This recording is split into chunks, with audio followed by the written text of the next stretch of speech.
Namaskar and welcome to Midday Prime. We continue to track situation in Afghanistan. For you, as situation on ground continues to be volatile.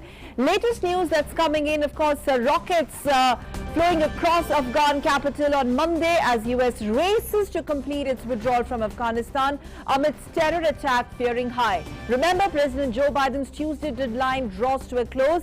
On the show in Midday Prime, we talk about the overall situation vis-a-vis security implications of Taliban takeover amidst recent ISIS onslaught. But first up on Midday Prime headlines.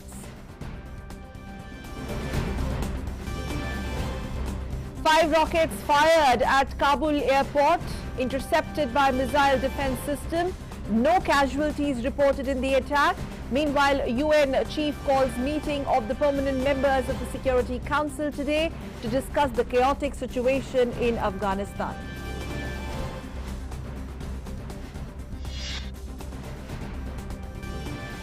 India shines in Tokyo Paralympics, bags 4 medals today. Avani Lekhara wins a gold medal in women's 10 meters AR standing SH1 final. Shots 249.6, setting Paralympic record. Yogesh Kathunia wins silver medal in discus throw, and Devendra Jajharia wins silver. Sundar Singh picks bronze in javelin throw class F46. President, Prime Minister and Union Minister congratulate. 63.43 crore vaccine doses have been administered so far. Nationwide vaccination drive. Goa extends state-level curfew till September 6th. Night curfew to be imposed in Kerala. West Bengal government extends COVID-19 restrictions till September 15th. All schools and colleges to remain closed in Jammu Kashmir till further orders.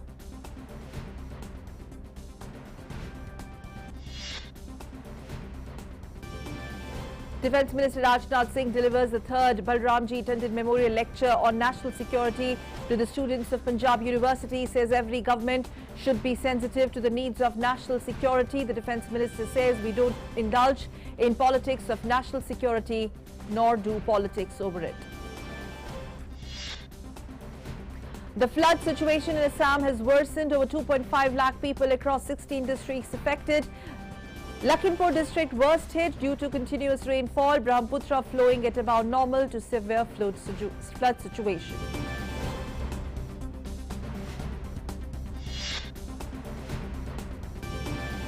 Festival of birth of Lord Krishna is being celebrated across the country. President Ramnath Kovind extends greetings to all fellow citizens on the eve of Janmashtami.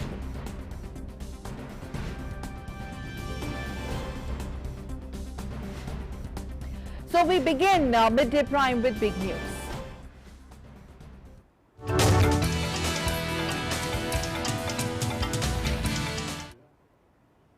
Well, tracking first Afghanistan, in a fresh incident, a rocket hit a residential house in a Gulai area of Khaje Pagra district near the airport in Kabul's 11th security district.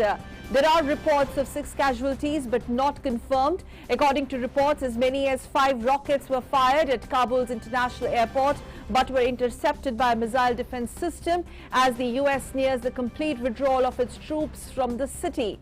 On Sunday, a US drone strike struck a vehicle carrying multiple suicide bombers from Afghanistan's Islamic State affiliate ISKP before they could target the ongoing evacuation at Kabul airport. And with just 1 day left for the August 31st deadline to end, US forces were in the final phase of pulling out of Kabul as just as over 1,000 civilians reportedly remaining at the airport on Sunday to be flown out before the troops finally leave. The Taliban have reportedly told news agency Reuters that they had engineers and technicians ready to take charge of the Kabul airport. Meanwhile, ahead of the Afghanistan evacuation deadline, US Secretary of State Antony Blinken will host a virtual ministerial meeting with key partners on Afghanistan today. The countries that were listed by the US for the virtual ministerial meeting of Afghanistan include Canada, France, Germany, Italy, Japan, UK, Turkey and Qatar, along with the EU and NATO.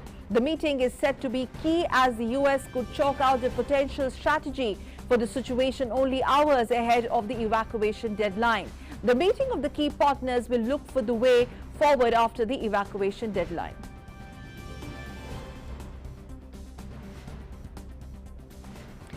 And in yet another important development, United Nations Secretary General Antonio Guterres has called a meeting of the permanent members of the Security Council to discuss the chaotic situation in Afghanistan today. At the meeting, France and Britain will submit a resolution on Afghanistan, proposing a safe zone in Kabul to try and protect people trying to leave the country. French President Emmanuel Macron says the resolution proposal aims to define a safe zone in Kabul under UN control, which would allow humanitarian operations to continue. Britain, France and US, China and Russia are the Security Council's permanent veto-wielding members. The full Security Council last met in Afghanistan on 16th of August, a day after Taliban swept to power in the country.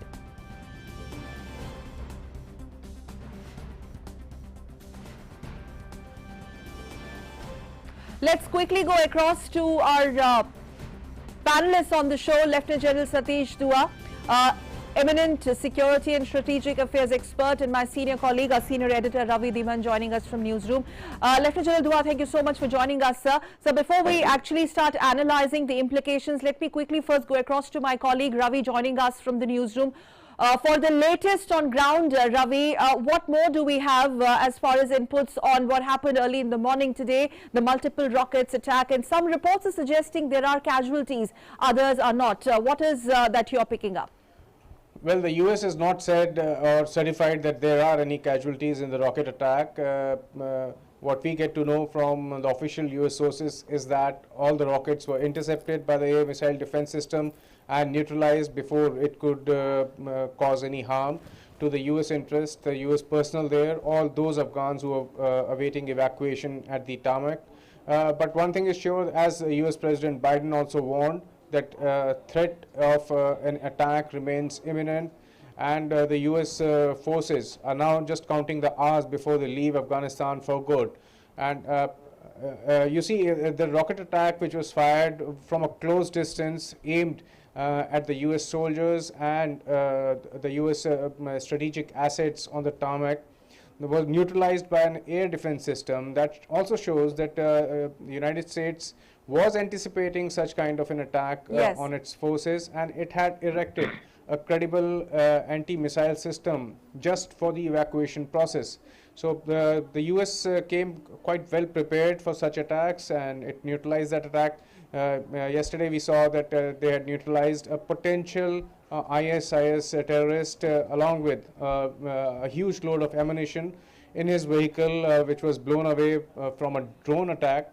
Although the Taliban are now claiming that many civilian casualties also occurred as a result of that drone attack, and the US Department has said that they are investigating the attack.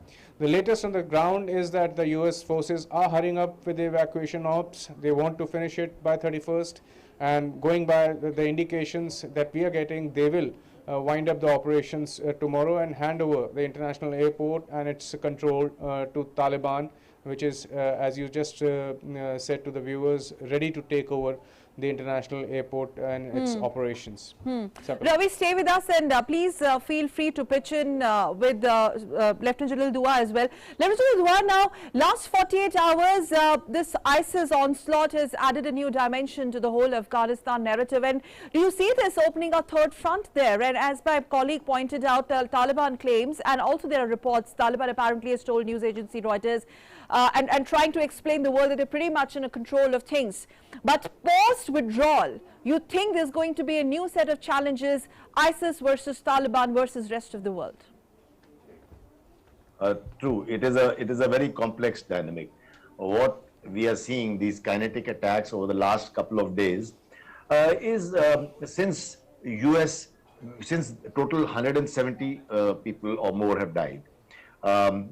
Then included in that are US soldiers, the Marines. The US said that we will not forgive, not forget, and then we will hunt them down, etc. So the US has carried out attacks. They say that they have knocked off those key planners, where the other side says, no, there have been casualties in such attacks. Correct. Thereafter, these attacks on this car loaded with laden with explosives. So all that is happening. Some of it is perhaps for the domestic audience. You have to take some action. Now, on the other side, the Afghan side says that there have been casualties. Where the US side, there have not been civilian casualties. The truth is the first casualty. Truth will be somewhere in between. All right, be that as it may. This will go on, and like today, again, these rocket attacks, they were foiled. US is technologically, they're far ahead, and this air defense system has proved it. But what happens tomorrow? The Taliban have said no extension. There was some talk in between. There might be an extension for the exit of other personnel. Now and the US seem to be accepting that there is no extension. Now that we have only 24 hours or so left, it seems to be heading that way. So your question, now come to your question as to what then. I think this dynamic is yet to settle. We have to see how it pans out, because it is one thing to act as a rebel group and fight your way through, and it is another to govern. Government is different. Maintaining law and order is all the more a different ball game. It is not only to do, okay, there is a Haqqani network and there are other groups, okay, so they might have their own dynamic. Now that's one aspect. But the other aspect is also, as people are being checked, law and order and policing is a very specialized job. Can you really check through properly that there is no objectionable material is being carried by somebody on body, on person?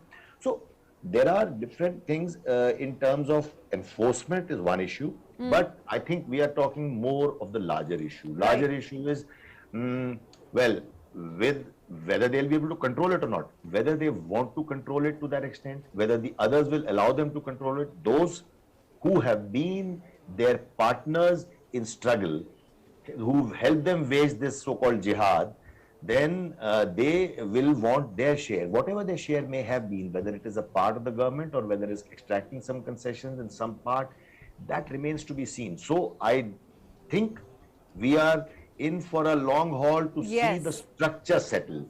And in that, the other forces are, after they are out, but then again, now we are hearing that they are not fully out. The British have offered that they can leave a component to train their special forces. So we yet have to see how things stabilize.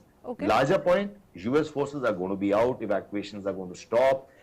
But what the situation will be within Kabul and within larger, within Afghanistan remains to be seen. Yes. At the end of the day, well, Taliban has a lot of history and baggage behind it, the terror credentials. So even if you're talking about Taliban takeover, this is terror, Taliban taking over one country on the globe, and then the Haqqanis and the rest of the stakeholders. We're going to talk about it, but let me quickly go across to... Sure, so make a point, and Ravi, please feel free, come in on that NATO meeting with the US. Now that you mentioned terror, that, so your question, I was limiting myself to your question about what the situation is going to be. When you talk of terror, and I think I said this on your channel also a couple of days ago, the larger point about terror networks is the terror groups are somewhere or the other either connected now or were connected in the past, and there are some linkages, right? Second thing is that the ironical part is the battleground is in Afghanistan with all these terror groups and the Western forces, Western countries, but their buttons are being pushed, the coordination is being done by someone in another country. Absolutely. Now Pakistan presses the levers, we know it. ISI plays a larger part. Now it remains to be seen that will that terror shift this side, or will the control remain that side? So that is another dynamic that has to settle. Another dynamic, and when you have Imran Khan saying that give Taliban another chance. So he's already started making lots of noises about that. We're going to talk about that, but Ravi, please feel free to come in here and on that news point of this very important meeting that's going to take place, Biden, NATO and others to chalk out the future strategy. Well, Sakal, the meeting is important. All the nations around the globe are now somewhat planning, led by the US, of course, to focus on bringing some stability to Afghanistan, and to dangle a carrot, if I may say, to the Taliban of foreign funds that have been freezed, that if they come good on their promises of human rights, securing rights of women and children, and allowing them to work as they were before the Taliban swept to power, the foreign aid, which is right now, it has ceased to come to Afghanistan and the funds have been freezed. They might get their hands on the foreign funds, and that's a big promise, because apart from the terror aspect, the other challenge that faces Afghanistan and Taliban is the humanitarian crisis that is unfolding in the country, and it is a huge crisis. It is huge in the terms that the economy is in a downward spiral, the economy is tumbling down, the Afghan currency has seen a free fall, and the authorities have now said that people can withdraw only a certain amount per week from the banks. So we are seeing serpentine queues outside the banks and the ATMs in Kabul and other cities.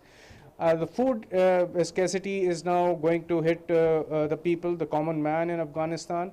And we have just seen reports in Reuters about Doctors Without Frontiers warning that hospitals are running out of funds, and if nothing is done immediately, there will be a crisis of medicine and hospitals in Afghanistan.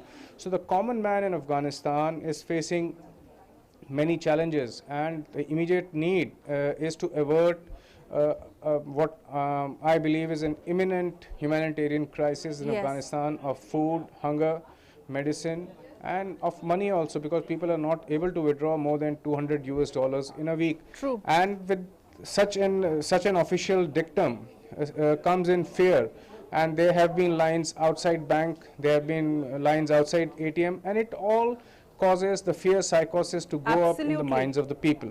Absolutely, fear psychosis, undoubtedly. Lieutenant General Dua, that point, Pakistan batting for Taliban and also at the same time telling the world, please don't shun Afghanistan. And in fact, in June, there was this report, I would like to draw your attention to that, released by UN. It's a sanctioning and monitoring group, if I'm not wrong. You know, they've clearly established link between Taliban, Al-Qaeda and the recruitment process, and how some of the Afghan and Pakistani nationals have been part of it, etc. So why is it that the western part of the world is taking so long to pinpoint at Pakistan directly, indirectly? Its linkages with terroristic Talibans are clear. And the way this is going to pan out, it is going to spill over Afghanistan, isn't it? You see, during the Russian invasion of Afghanistan, the US actually used Pakistan as a conduit to raise, nurture, and act as a conduit to raise and nurture the Taliban and the other groups, so that they could form a resistance. But now, in the last 2 decades, more than anything else, the simplistic argument that was being touted is that Pakistan is playing a very important and a vital part in the logistics of the American and other forces, which is true. The logistics was passing through this. Now that they have a deal themselves with Taliban, and your colleague was just telling us as to how the carrot that they're going to dangle, because they've obviously had a very clear understanding with Taliban in terms of date lines, financial assistance, etc., and many other things, which will unfold. Now that they have a direct line like this with Afghanistan, the head of CIA went to meet their leaders. Now, will they still want to go through Pakistan and ISI in the manner that they used to do it earlier? Will they want also, there are terror groups on both sides of the Durand line. The Pashtun issue is going to become big. The refugee burden is going to come on Pakistan. Amongst them, there will be terror groups. The groups like Lashkar-e-Taiba and Jaish-e-Mohammed, whom we are more concerned with, have already gravitated. I mean, the leadership has gravitated towards Afghanistan for things and looking at their share or their contribution or both. So, all these things, it remains to be seen how much of a role will this marginalize the role of Pakistan, or there are other angles. I don't want to expand the discussion, but it remains to be seen how much Pakistan, how much of a leverage Pakistan will play for the US now in the upcoming dynamic, and how much they will deal directly. So there are so many other angles. And the last sentence I'd like to say, and there is another elephant in the room, and that's China. Because here is China, another country. They have a very different concern, but they have openly been they've acknowledged Taliban's presence. Their foreign ministers met them. They want their concessions in mining, etc. They're willing to throw money and assistance to them. And please don't forget, you mentioned you were both talking about the UN Security Council meeting, which by rotation is the chair is with India at the moment. But whenever the Security Council meets to decide something, please remember China is one of the permanent members with the veto. So we'll also have to wait and watch as to how the dust settles on many of these issues as far as the world stage is concerned. But all of us have to come, all countries have to come and together. also, interestingly, the position that China would take at that level. In fact, Ravi, next is for you. Now, before I go to Ravi, let's quickly take a look at the evacuation, the story that we are carrying on the US forces finally approaching the final phase of pulling out of Kabul, ending 2 decades of involvement in Afghanistan as the country's new Taliban regime prepares to take control of the airport. That's what they're claiming. And also US and allied forces have mounted a massive 2-week effort to ferry foreign nationals, tens and thousands of vulnerable Afghans out of the country, triggering humanitarian crisis that Ravi was talking about. The airlift, one of the biggest such evacuation operations ever, is also marking the end of a 20-year-old Western mission in Afghanistan. Now, around 1.14 lakh people have been taken out of Afghanistan by the United States and its allies in the past 2 weeks. And US President Joe Biden has meanwhile said that he will stick by his deadline to withdraw all US troops from Afghanistan by tomorrow. That's the deadline. The US will be in the last to complete this mission, with all other countries having already concluded their evacuation processes. And quickly also, US President Joe Biden on Sunday met with the families of the 13 US soldiers who were killed in an attack at Kabul airport last week. Now, as the remains of the fallen army personnel are returned to US from Afghanistan, Biden and First Lady Jill Biden attended this dignified transfer of the fallen soldiers at Dover Air Force Base in Delaware on Sunday. It's a military ritual of receiving the mortal remains of those martyred or killed in combat.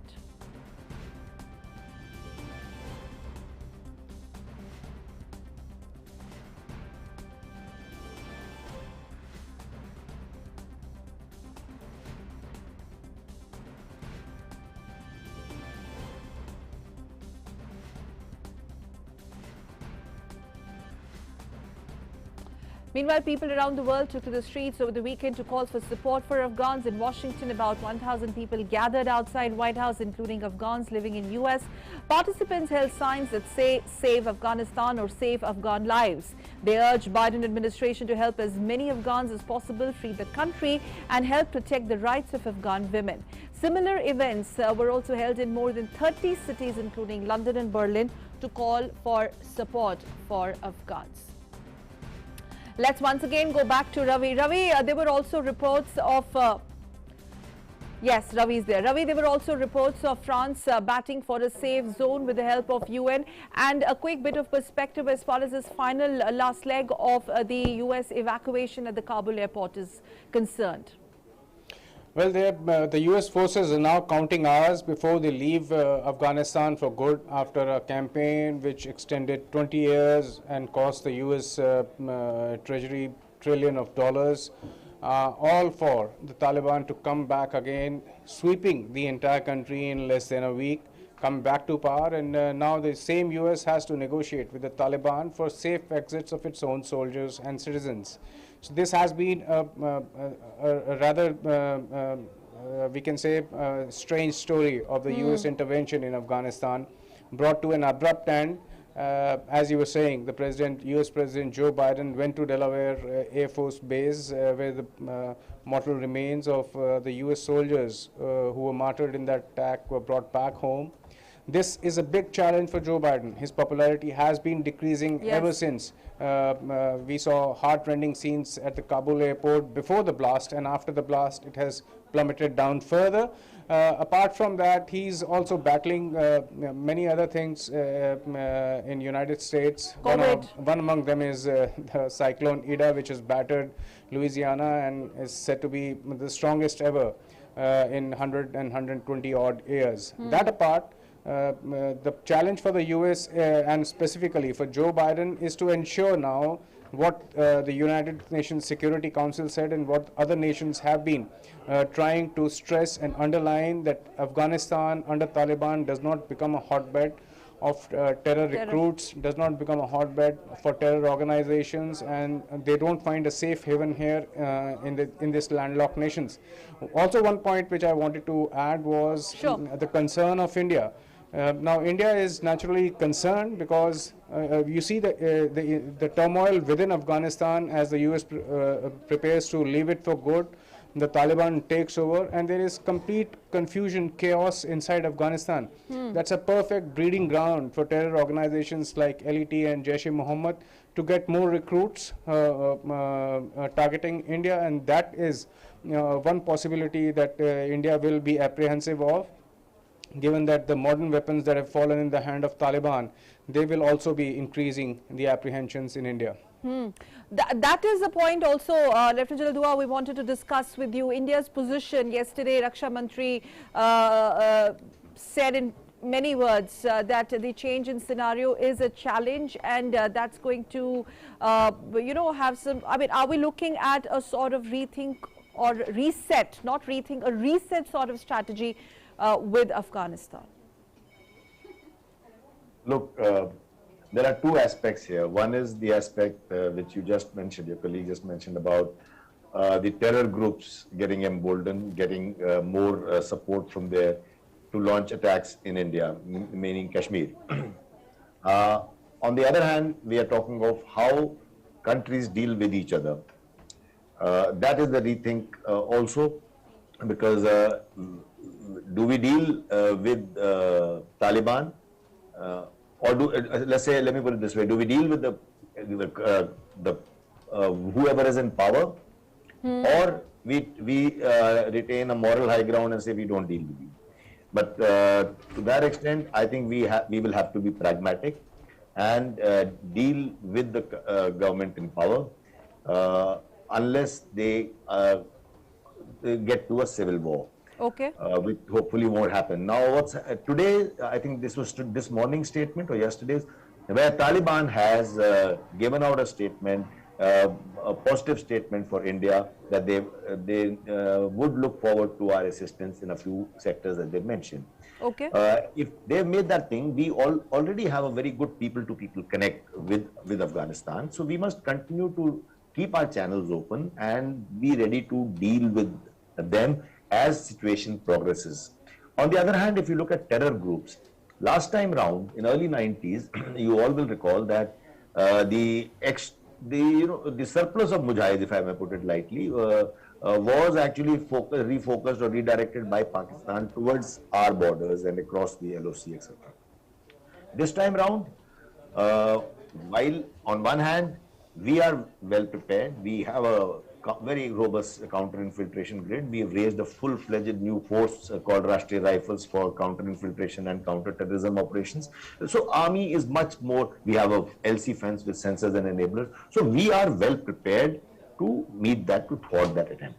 But what cannot be wished away, and I'm being very practical here, that such Taliban's sort of victory, if you call it, will embolden all the terror groups. Absolutely.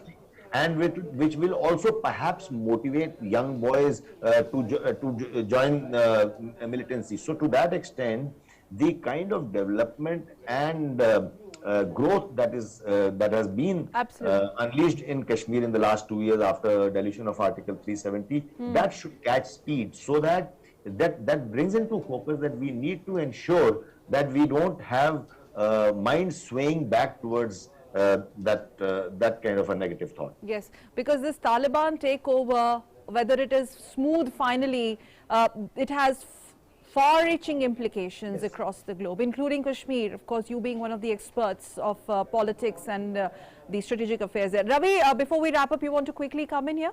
Because you've been tracking the developments very, very closely. Yes. As the US now, as I said, just counting their people who are going to be evacuated and leave the country for good, the onus on keeping Afghanistan out of trouble will shift to the Taliban and not to the US President. And US President Joe Biden would be wishing with all his sources and resources that And his Taliban might. does not become a Yeah. hotbed of terrorism and continues to improve its human rights record and continues to hold on and come good on its promises that it has made to the Western nations about human rights, about women and child welfare and other things. All right, we'll leave it there. Thank you very much, Ravi Dhiban, our senior editor, and also Lieutenant General Satish Dua for joining us on the show, former commander. Thank you so much, sir, for joining. And now let's move on, since we also talked about the kind of problems that have been compounded for US. They are battling COVID. They're also battling hurricane. A quick update on Hurricane Ida, which made landfall as an extremely dangerous Category 4 storm in United States, Louisiana, gushing heavy rainfall, catastrophic winds, and a series of destruction on Sunday. The hurricane prompted huge evacuation and forced several people who did not flee their homes to brace themselves for the toughest test despite upgraded. And the hurricane intensified even faster than it was predicted earlier. Ida, that made a landfall on the same day, deadly hurricane Katrina also made landfall 16 years ago, killing around 1,800 people, compelled over 3 lakh homes and homeless and businesses in Louisiana to remain without electricity, while in New Orleans, the administration had to suspend emergency medical services as the storm crawled northwest at 13 miles per hour. The NHC also warned of a potentially catastrophic wind damage and up to 2 feet of rainfall in some areas. In fact, calling Ida a life-threatening storm, US President Joe Biden has warned people in Mississippi and Louisiana to take precautions. The president also vowed to provide every possible assistance from the government.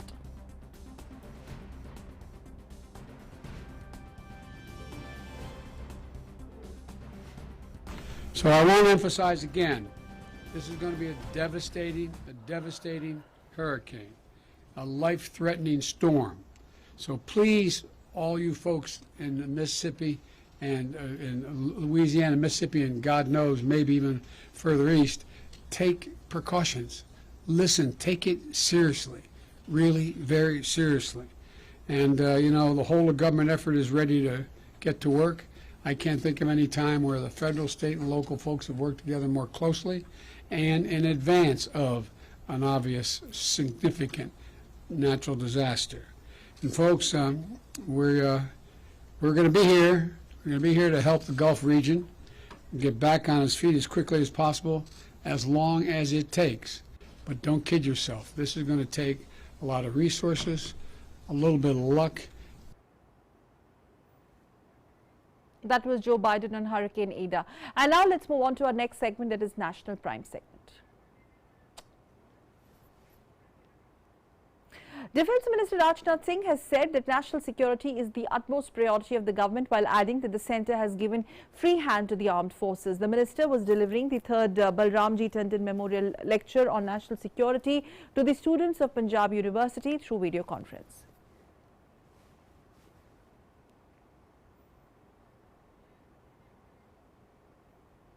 राष्ट्रीय सुरक्षा से जुड़े मुद्दों पर हम न राजनीति करते हैं न होने देते हैं। इसलिए भारतीय सेना और सुरक्षा बलों में यह भरोसा पैदा हुआ है कि राष्ट्र रक्षा के कर्तव्य पालन में उन्हें खुली छूट रहेगी और इससे सेना और सुरक्षा बलों का आत्मविश्वास और मनोबल कितना ऊंचा हुआ है, इसका अनुमान आप इसी बात से लगा सकते हैं कि पिछले 7 सालों में भारत के हिंटरलैंड में एक भी बड़ी आतंकवादी घटना उन्होंने नहीं होने दी। Well, Union Home Minister Amit Shah, during his Gujarat visit today, participated in an event to launch nutritious laddu distribution scheme for pregnant women. Addressing the event in Gandhinagar, the Home Minister said that the fight against malnutrition has become a mass movement in the country.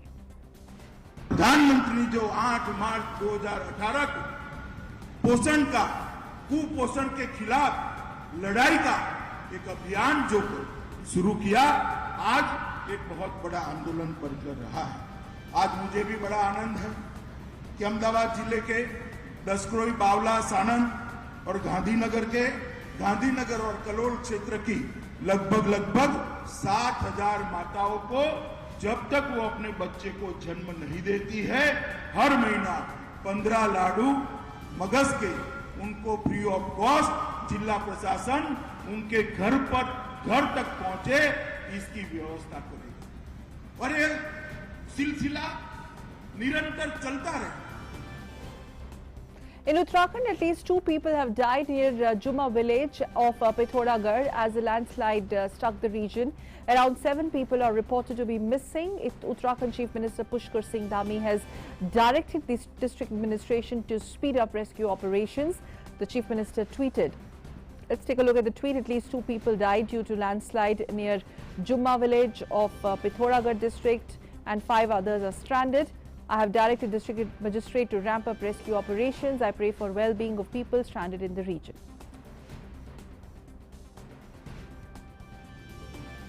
Meanwhile, relief and rescue efforts are underway. At least 7 people are reported to be missing. Locals, SSB, police, NDRF and rescue teams have been pressed into service to rescue those trapped. District Magistrate Dr. Ashish Chauhan held a meeting with IRS officers at the District Disaster Operations Center and directed the concerned officers to carry out relief and rescue work as well as send relief material to the area. The District Magistrate said a helipad is being made in the area for easy rescue operations using helicopters since roads in the areas are blocked. The flood situation in Assam has worsened with at least 2.58 lakh people across 16 districts bearing the brunt of heavy rainfall and 6,200 being forced to take shelter in relief camps. According to the Assam State Disaster Management Authority, Lakhimpur was worst hit district with over 1 lakh people in the area being affected by flooding, followed by Moduli where 57,000 have been hit by the floods. According to the daily flood situation report by the Central Water Commission, the Brahmaputra was flowing at about normal to severe flood situations in Dibrugarh, Jorhat, Sonitpur, Golpara, Kamrup and Dhubri districts due to continuous rainfall. Madhumita joins us live from Guwahati for more updates on the flood situation. Madhumita, quickly an overview and especially more on the rescue, relief and rehabilitation efforts launched by the district administration. Yes, as the flood situation is very grim in Assam. Since the last 1 week, there have been heavy to heavy rainfall that is going on across Assam, due to which the rising of the water level of the river Brahmaputra has been already there, and even the Central Water Commission have also given note that in the next one day there will be again more increase in the level of the Brahmaputra river, at least 25 to 40 centimeter of increase in the water level. So that is also a very grim news actually for the people who are actually facing the flood situation in Assam, especially the districts where the 16 districts where especially the flood is very grim. Special mention can be made of Gwalpara, then Borpeta district, then Jorhat. And in fact, if I talk about the wildlife also is being affected because of the flood, especially the Kaziranga, the World Heritage site, at least 60% of the wildlife has been, the wildlife area have been submerged so far, and because of which the animals are moving towards the higher land. At least there are no casualties so far, be it if I talk about the poultry animals or even human life. That is a good sign. However, people are still struggling to come back to the safer places from the places where the flood water has already submerged their houses, and even more than 25,000 hectare of land, cultivable land, have been already submerged in Assam. And so I can say that because of the water level of the Brahmaputra river, due to the heavy rainfall since the last 1 week, this has been happening, and because of the Brahmaputra river's water level, the tributaries of Brahmaputra, there are many tributaries of the river Brahmaputra, because of which the tributaries are also, the water level has increased. So the water has come up to the towns and of the districts, as there have been various damages to the roads, embankments and bridges in such areas. Okay, finally, a very quick update. What's the advisory by the Met Department for the next 48 hours? When is it expected these flood waters to recede? Actually, as according to the Met Department, as they predicted that this rainfall would stop by 27th of August, but as we can see that there is no stop to the rainfall. There has been rainfall throughout the days, the last 2-3 days, and even today, and even tomorrow, it is also again expected there will be more rainfall. So it seems that only the rescue operations can only help, and the SDRF and NDRF people are trying to evacuate and the people who are affected by the flood, and to bring them to the safer areas, to the relief camps also. All right, thank you very much, Madhusmita, for joining us from Guwahati for that quick overview of floods update there.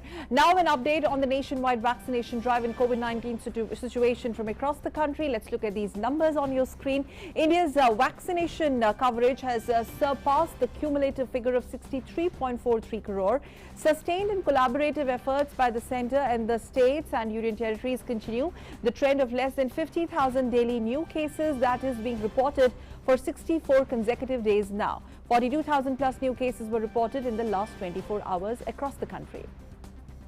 The recovery of 34,763 patients in the last 24 hours has increased the cumulative tally of recovered patients to 3 crore plus. Consequently, India's recovery rate stands at 97.51%. Active caseload presently stands at 3,76,324. Active cases constitute 1.15% of the country's total positive cases. And the testing capacity across the country continues to be expanded. Last 24 hours saw a total of 14,19,990 tests being conducted. India has so far conducted over 52.01 crore cumulative tests. While testing capacity has enhanced across the country, weekly positivity rate remains at 2.41%, which is less than 3% for the last 66 days now. The daily positivity rate stands at 3.02%. The daily positivity rate has remained below 5% for 84 consecutive days now. And Delhi government has issued standard operating procedure or SOP of reopening of schools and colleges and other educational institutions. Those institutions will be reopened in phased manner from the 1st of next month. Delhi Disaster Management Authority has directed that classes to function at 50% capacity to maintain social distancing. It is mandatory to ensure availability of quarantine room in the school and institutes premises for emergency use. Students, teachers, employees living in containment zones will not be allowed to come. It has also been directed to follow staggered timings to avoid crowding in the classrooms, lunch breaks, and also at the main entrance and exit gates. In the morning and evening shifts, there will be a gap of at least 1 hour between the two shifts. Children have been asked not to share their food, their books and other stationery items. And now on to the festivities of Janmashtami. Krishna Janmashtami, also known as Gokul Janmashtami, Gokul Ashtami is being celebrated today. In Hindu mythology, it is believed that on the day of Janmashtami, Lord Krishna was born. Therefore, it is an auspicious day of great significance for the devotees of Lord Krishna. People worship Lord Krishna, the 8th avatar of Lord Vishnu, on this day.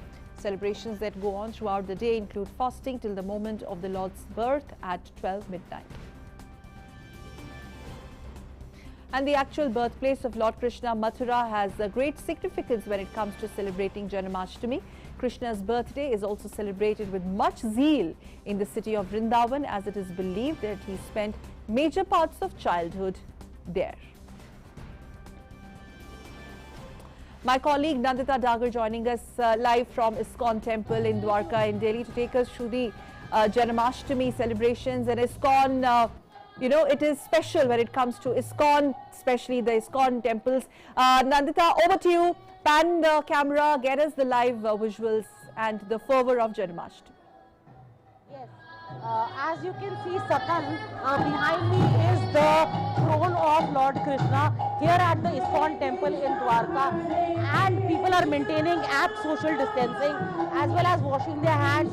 there has been provision which has been made by this temple committee, by the hundreds of volunteers here, that people who enter follow strict protocols for COVID protocols to protect themselves against the coming third wave, because it is looming.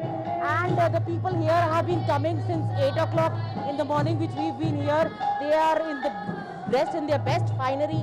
We have with us Mr. Prashant Mukund Das ji. He is the councillor in the Delhi region of ISKCON. Tell us, Prashant ji, are you seeing a difference from the last year to this year? Yeah, there is a difference in the audience because of the corona. People are fearful. So we have also not invited many people. We have invited only the volunteers, those who have worked at the time of the COVID situation. We have opened a COVID Corona Center. So those who have volunteered in the program, they have only come with their families, and we are celebrating within the temple, the premises. And what is the mood of the people that you see it every year? What is the mood, the bhakti, the ecstasy of Lord Krishna that these people are immersed in? Due to corona, because people were in their homes for a long time, that is why when they have come for today's festival, they are in full of enthusiasm. Since morning 4:30, there is a lot of people coming and they are enjoying, and maximum people are connected through online and they are watching online program also. So, Sakal, as we heard from Mukund Das ji, Prashant Mukund Das ji, the people here, there is no dearth of enthusiasm as far as people are concerned. All right, thank you very much, Nandita Thakur, for joining us live from ISKCON Temple in Dwarka and taking us through the celebrations of Janmashtami live. Thank you. And now it's time to move on midday prime time for news and updates from the world of business.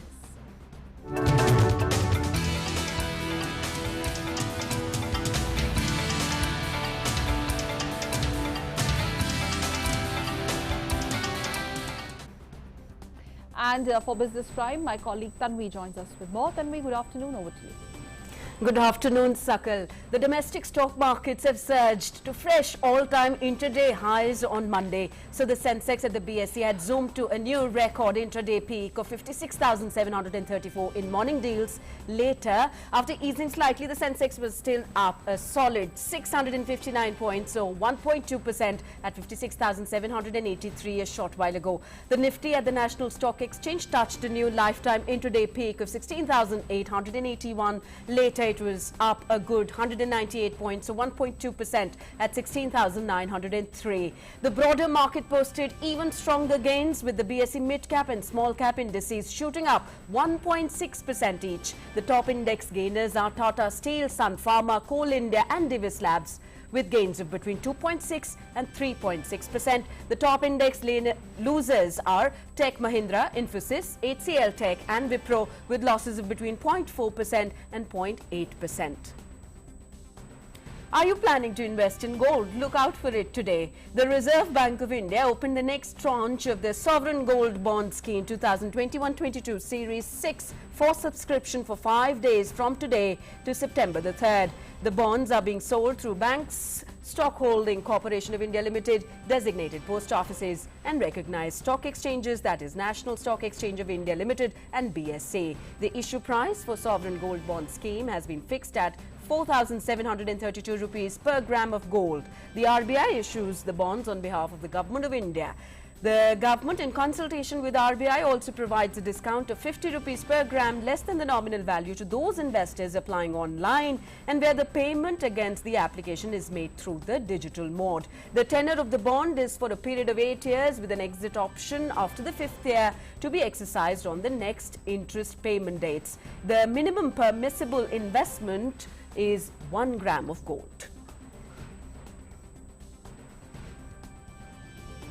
So with that, we are wrapping up Business Prime segment for the moment. Back to you, Sakal.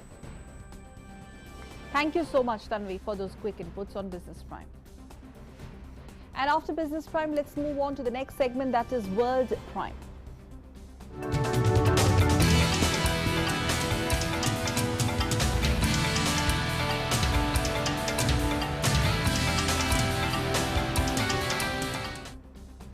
Well, on World Prime, let's first take a look at the updates on COVID-19 from across the world. The virus has so far infected over 21 crore 71 lakh people from across the world, while the number of recoveries have crossed 19 crore 40 lakh globally. COVID-19 has claimed more than 45 lakh 14,000 lives worldwide. Situation in US continues to remain grim, where cases stand about 3 crore 96 lakh with over 6 lakh 54,000 fatalities.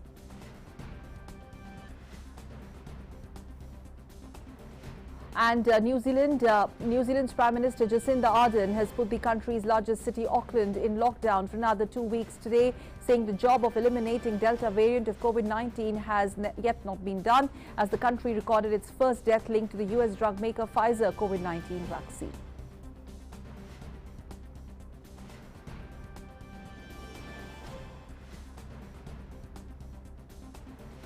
And now it's time for stories from the world of sports.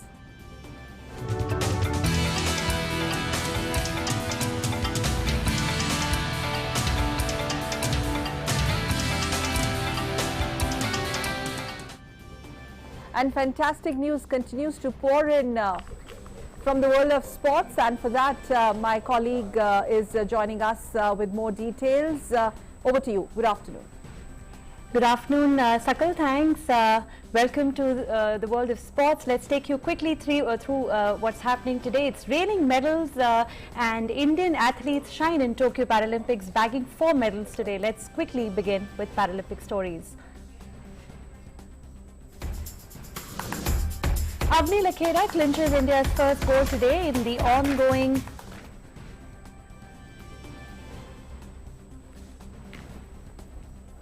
Avni Lakhera clinches India's first gold today in the ongoing Tokyo Paralympics by winning the women's 10-meter air rifle standing SH1 event. The 19-year-old became the first woman from India to win a Paralympics gold medal.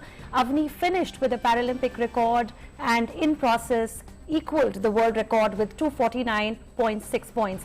Avni Lakhera started the final at a very good pace as she scored consistently above 10 points. Just 2 of her shots went below 10 in the first competition stage, which landed her in the second position. China's Quping Zhang grabbed silver by scoring 248.9 points, while Ukraine's qualifier won a bronze. President Rajnath Singh has extended greetings to Avni Lakhera. In a tweet, he said, "Another daughter of India makes us proud. Congratulations to Avni Lakhera for creating history and becoming the first Indian woman to win a gold at Paralympics.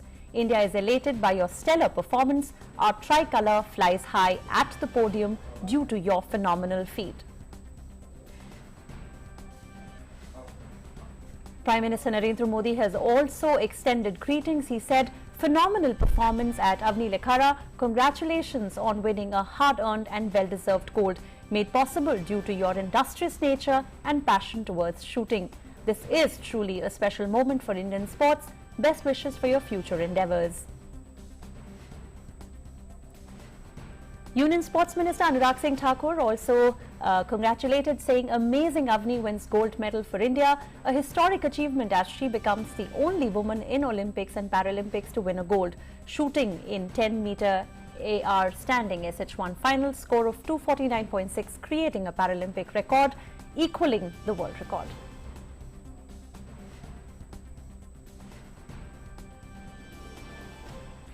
Avni Lakhera's family celebrated her gold medal at her native place. Her mother said she is extremely proud of her daughter.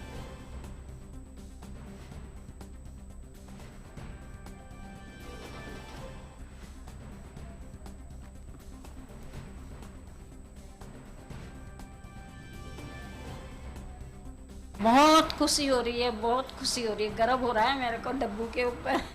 बहुत खुशी की बात है और आगे बढ़े।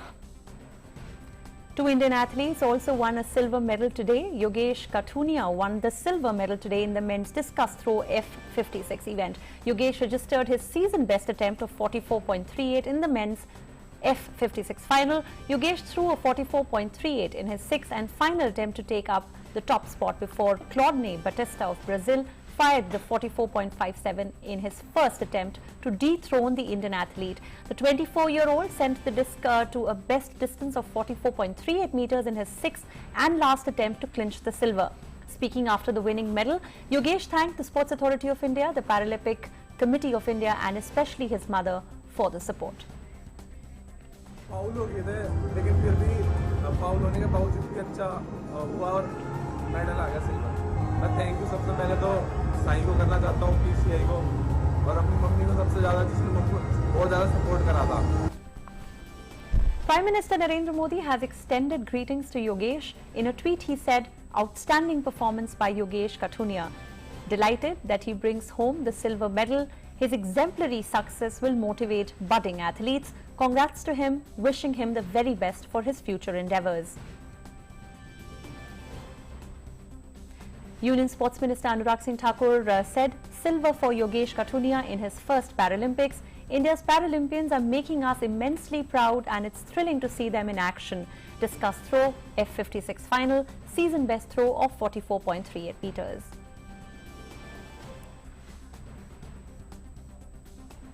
India has also grabbed a silver and a bronze medal in the javelin throw event. Devendra Jhajharia won the silver medal in men's javelin throw F46 event, while Sundar Singh Gurjar captured the bronze with a season best throw of 62.58 in the same event. Devendra Jhajharia grabbed the silver with a personal best throw of 64.35. This was also his third medal at the Paralympic Games. Sundar went first among the Indian trio in the final as he started with a season best of 62.58. After Neeraj Chopra's historic performance at the Tokyo Olympics, javelin throwers have been in the limelight. Prime Minister Narendra Modi has extended greetings to Devendra Jhajharia as well. In a tweet he said, "Superb performance by Dev Jhajharia. One of our most experienced athletes wins a silver medal. Devendra has been making India continuously proud. Congratulations to him. Best of luck for his future endeavours."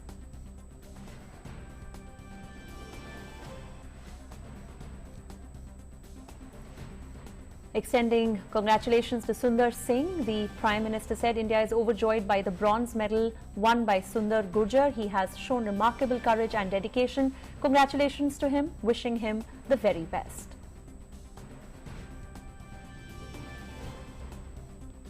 And that's all from Sports Prime for today. Back to you, Sakal. Thank you so much, Samruddhi, for joining us with all those good news from the world of sports. And with that, it's also time to wrap up Midday Prime. We'll be back tomorrow, same time. From me and my entire team, thank you so much for tuning in. Namaskar.